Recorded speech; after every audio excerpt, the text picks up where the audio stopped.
Since the beginning of this program, I've lost 2 pounds in 13 days. If they've lost 2 pounds in 13 days, they're not doing the program. Because they should have lost 4 pounds, a minimum of 4 pounds in 13 days. So they're doing something wrong. I want to lose 18 more pounds to get to my ideal weight. I'm still in the habit of overeating. Right. I followed the autoimmune plan, but I took more beans and a little bit more nuts to feel more satiated. See, that's the thing, is you're used to taking in more calories. So it's not just, you have to get used to eating the right amount of calories, and you're not. So you can't feel the same way you used to feel. It's going to take some while to get adjusted to it. That's why you have to, that's why people have to have some kind of guidance here, right? And the guidance is 2 pounds a week of weight loss. And if you're taking in, let's say, 1,600 calories a day, you're not losing 2 pounds a week, cut back to 1,500. If you're at 1,500, not losing 2 pounds a week, cut back to 1,400. At 1,400, not losing 2 pounds a week, cut back to 1,300. You've got to know the exact amount of each meal you're supposed to be eating. You're not supposed to be eating till you're full. We shouldn't be eating. We should be eating between 400 and 500 calories a meal. And most women who need to lose weight should be striving about 400 calories a meal, but they should never go over 500 calories a meal. You should never know, and you should chew really. You should never know you have a stomach.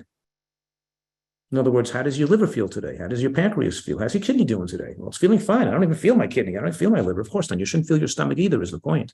You shouldn't eat so you know you have a stomach. You shouldn't be feeling so your stuff. People are addicted to chronically overeating, and they move to a nutritarian diet, and they're still chronically overeating. Okay. This person is an automatic habit of overeating. What do I do to break this negative habit? At the same time, I'm realizing I'm in a transition phase right now. You have to start this all over again right now, because you're doing it wrong.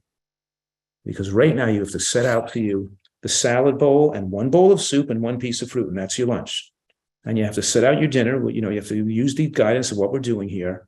And you have to realize it's not only about what you're eating, it's about eating the right amount and then being mindful of chewing it to a liquid before you allow it to swallow. If you chew things too fast, you're going to start to have indigestion. It's going to trigger overeating. You're not giving yourself a chance for the nutrients to be absorbed, so the apostat in the brain turns down your desire to overeat food. So I want to make sure I'm going to be sitting next to you. I imagine me sitting right next to you while you're eating lunch. And I'm saying to you, don't swallow that. Put it in your mouth, but don't swallow it.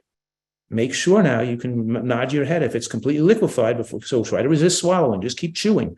Don't swallow. Just keep chewing. Don't swallow.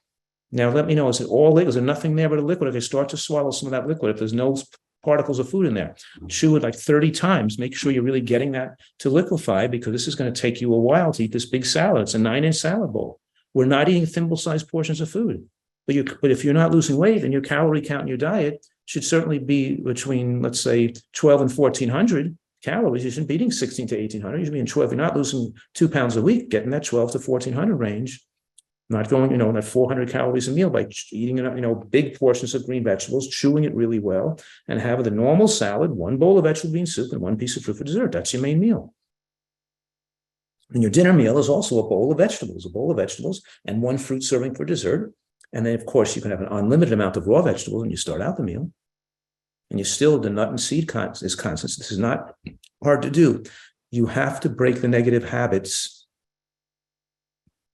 by doing this with precision. And whether you like it or whether you feel good or whether you feel satisfied, because once you even do it for 3 days that way, you're going to start to feel it's comfortable. You can be more comfortable doing it. Just 3 days. Now, you could go without no food for 3 days. Right? You can eat any amount of food and not even taking you down that low. We don't want to take you down that low. We don't want to intermittent fast you or juice fast or anything like that, because you push calories down to 500 to below 1,000 a day, and then you start to trigger a bit obsessive relationship with food and trigger your food addictions, and your dopamine starts going crazy, and you really go and you then binge. We want to keep you in that 12 to 1,400 range, so you're satisfied, have enough food, and within 3 days you will feel that this is an amount of calories is sufficient for you. But you have to do it for a few days. Start all over again now. Get in that right caloric range, which means that you can still eat large amounts of food. You just can't eat large amounts of the moderate caloric dense food like beans and starchy vegetables. You can still eat large amounts of green vegetables and salad.